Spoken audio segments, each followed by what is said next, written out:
Auzu billahi minash shaitani rajim. Bismillahir Rahmanir Rahim. Dear viewers, Assalamu alaikum. Today I'm going to discuss and try to make it clear before you what Hizbut Tawheed is, what is its goal, its objective, its aim and its agenda. Hizbut Tawheed is a non-political, social, religious reformist movement founded by a member of the illustrious family of Tangail. The history of this family is intricately woven with that of Bengal from the Sultani era. Throughout the Mughal and British period to the independent Bangladesh, this family has played important roles in almost all areas including education, culture and development. Sultan Daud Khan Karani sacrificed his life to uphold the independence of this region way back in 1575. My beloved father, Imam-uz-Zaman Muhammad Bayazid Khan Panni, was a descendant of this great house. From his early age, he developed a keen interest in the welfare of this country and its people. His heart was plagued by the miseries, disunity, and internal strife that continue to be so rampant among the Muslim community till this day. He thought and researched to find out ways to pull these people out from their miserable existence. In solitude and with perseverance, he prayed to the Almighty to deliver these people, to show them a way out of this darkness. At long last, the Rabbul Alameen showered his mercy on Imam-uz-Zaman, and the entire truth dawned on him as bright as day. The Almighty caused our Imam-uz-Zaman to realize the path that led to emancipation for this troubled people.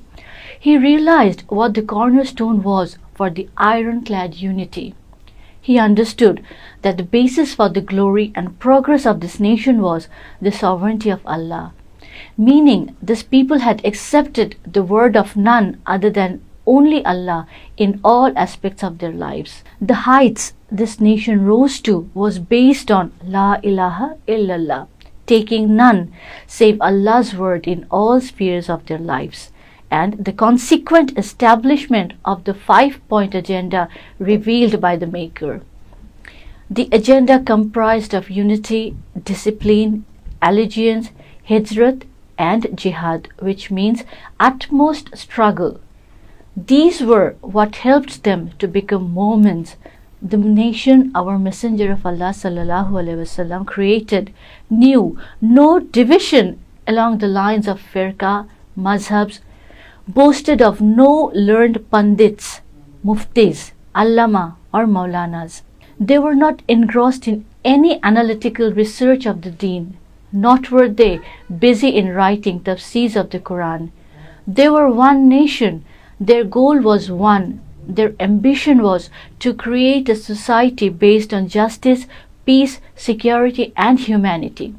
They strove to the limits of their endurance, surviving on leaves, suffered and pangs of hunger, sacrificed the comforts of their lives and the company of their wives and children to establish the way of Allah, the Deenul Haq, establish equality, justice and peace on earth.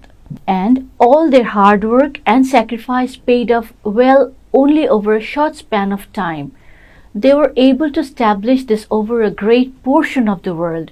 They brought an end to hunger, to bloodshed and turmoil, and people enjoyed absolute peace and tranquility.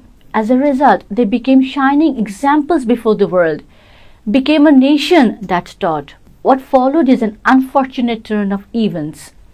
This nation lost sight of their aim and goal. They forsook the sovereignty of Allah and adopted the monarchy and style rule over their subjects, became engrossed in selfish clashes, destroyed their unity, disrupted the discipline.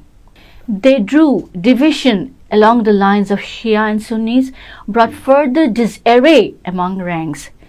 They forgot the lesson of allegiance, of obedience, and disavowed the principle of one ruler. In the meanwhile, the emergence of the clergy that spent unnecessarily amount of time on analytical research of petty issues, defeats over zealotry discussions, defeats among the faith further divided the masses into thousands of firqas and mazhabs. The nation that was based on unity, discipline, became disunited among themselves and weakened themselves further with internal strikes and feuds that have continued to this day, and which has reduced them to the pitiable situation as we can see now. Today, the population of this people stands at 160 crore, which about 6 crore are refugees, dismayed. Their lands are encroached upon and destroyed. Wherever they go, they despise their women being terminated, dishonored, and raped. They find no justice anywhere, no one to listen to them. These people today have no guardian. They are being hitched around like football by people here and there. Internationally, the idea of Islamophobia is gradually being spread to 4 corners of this world. It is being taught that Islam is a violent faith, Islam creates terrorists, and Muslims are being targeted into turning terrorists themselves. What now could be the way out of this deplorable situation? This is the very question Imam-uz-Zaman has shed his lights on. The truth is that this nation must again become united, must vow to obey none other than Allah, be steadfast on La ilaha illallah. This alone will bring the long-cherished emancipation. We at Hizbut Tawheed have been struggling for the last 25 years to bring this forth and striving to establish this great truth. We are engaged in spreading this great message without any selfish interest on our parts. We have no worldly reasons behind the spreading this truth. We gave no economic reasons, nor do we have any political motive. In fact, Islam is today used as a pawn by groups of nested qualities that use into further their temporal groups. They claim themselves to be the torchbearer of Islam. These religion-mongering groups have stabled their sole claim on Islam and steer it according to their desires. Now they have turned their wrath on us, putting their concerted efforts to refrain us from spreading this great truth. They spread a false message among the general population to get them from coming into contact with us, spreading outright falsehood such as we have turned into disbelievers, kafirs, we have become Christians, and we accept money from Jews and other such evil lies. The question that arises, why have they turned against us in such a manner? The simple reason is that we preach that there is no place of blind beliefs in Islam. There is no place for religious mongering in our great faith. To engage in religion monger is forbidden, haram in Islam. We ask for faith not to be used as tools in politics. We do not sanction communalism. We fairly stand against it. The greater truth is that if the majority population accept the truth that we spread, accept and united under the banner of Kalima, then the very existence of this religious mongering class will be brought into question, because in Islam there is no place for a separate clergy class in total. What they are engaged in today is absolutely immoral, contrary to the very ideas of Islam. We affirm that Islam is magnanimous as the sky, just as liberal. Islam is justice, peace, and freedom. Islam is progressive and dynamic. There is no place in Islam for any illogical or useless activities. Lending ears to someone or in the name of faith has no place in Islam. The Islam that established peace and justice in society laid the foundation for a great civilization, the remnants of which can be perceived in the present-day materialistic Western society also. The technological endearment that is the hallmark of this generation owes much of this basis on the golden age of Islam. The Muslim of that era helped to flourish the decadent knowledge of the Greeks and toggle it upon themselves to further it with research and inventions of their own. There is no scope to undermine or disregard the continuation of Islamic scholars of every avenue of science. be it mathematics, astrology, medicine, chemistry, or physics. It was the Muslims who ushered in progress and spread of education and knowledge for Europe. We say Islam is a faith for knowledge and science. There is no scope for blind belief here. We talk about women's issues of their rights to progress and prosperity. We remind people of our Messenger of Allah sallallahu alaihi wasallam, who inspired the women to actively take part in battles, inspired them to work for the betterment of the country and people. Islam does not impose in women to remain confined to four walls of their houses. It is definitely ascribed to dress with modesty, but that does not entail that they should not participate in any political, social, military, or economic activities. They are definitely not destined to remain confined to their houses all of their lives. We speak of women's development, of men and women working together in all spheres of society. The religion mongering sect have used this against us in propagating people that we instigate women to leave their houses and behave shamelessly, that we do not respect the system of hijab. Our struggle is against these very narrow-mindedness of this sect. They have declared music to be haram. We say that Allah has not forbidden music. He has prohibited open laundress. We want to send a message to the people of the world that the entire humankind is living in a state of despair today as we speak. The world leaders are on an edge of the Third World War. All systems have been sundered, useless. All we see around us is conflict among nations and unrest. The usury-based economy has only helped make the rich richer and poor poorer. There is no social security anywhere, nor is peace in families. Many international agencies were formed to find out ways to investigate conflicts, but have not been successful in arresting any major crisis.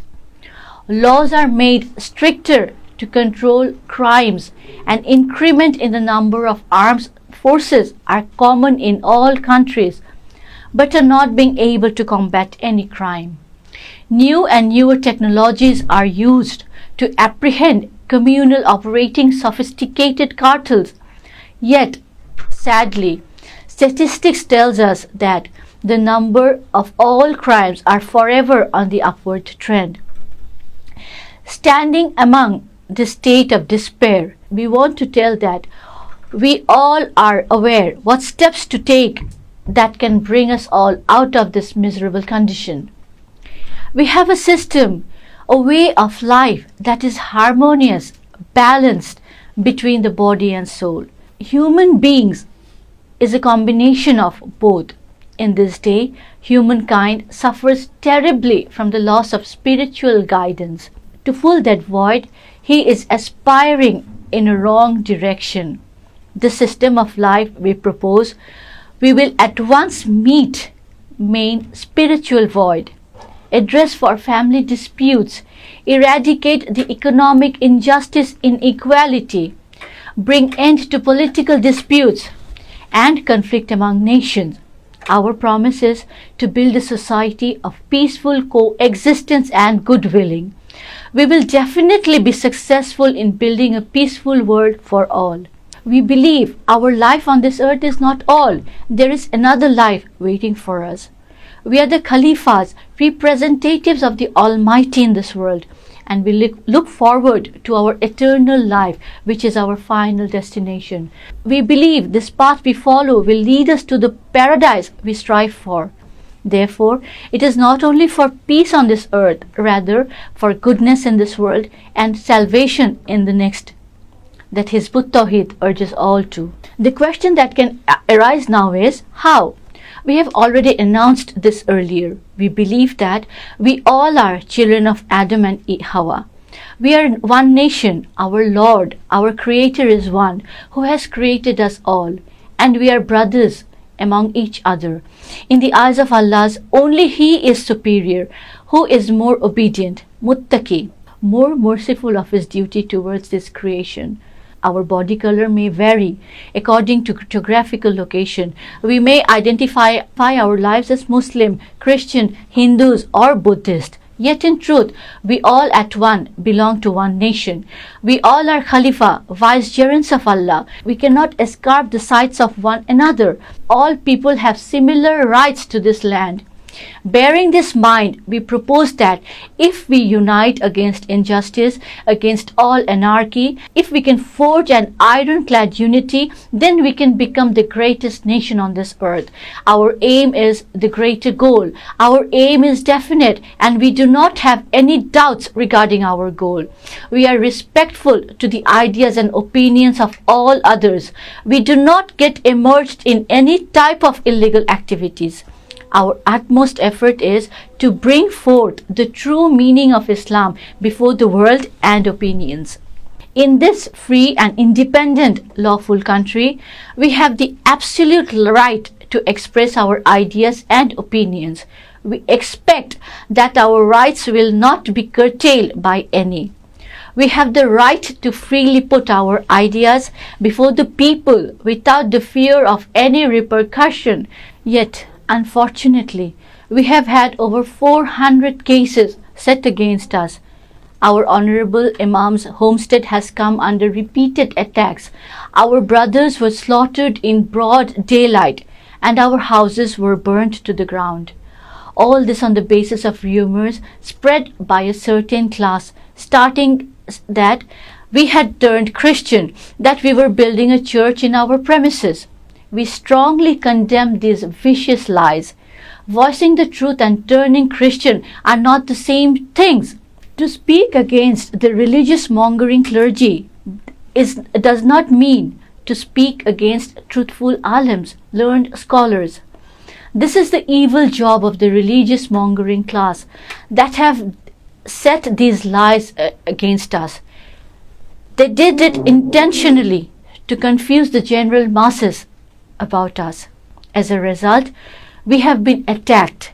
We have been suffering from a sense of insecurity. They are regularly issuing threats against us in all social medias and waz mahfils. We urge the government of our country to apprehend these such-minded, blind, illiterate, illogical individuals and bring them under law. We look forward to creating a new civilization. We look to light 1,000 lights that will guide all along the rightful path. We want to work together, men and women, in progress and prosperity. We strive to create a world where all men will dwell in peace and harmony, putting aside all the differences of caste and creed. We dream of a world where the weak will not be oppressed by the strong, the poor will not be deprived by the rich, the ruler will not be hard on the ruled, nor will the sly deceive the simple folk of the world. We look forward to a society where the faithful will not be led astray by the religion-mongering class, nor will they be hostage to the clergy. We dream of a world where children will not be forced to sleep on the sidewalk or footpaths. All humankind will live in peace and happiness, only harmony, equality, justice, liberty, and security will prevail. This is the world Hizb ut-Tawheed dreams of. May we all usher towards that golden civilization at the earliest. Thank you all.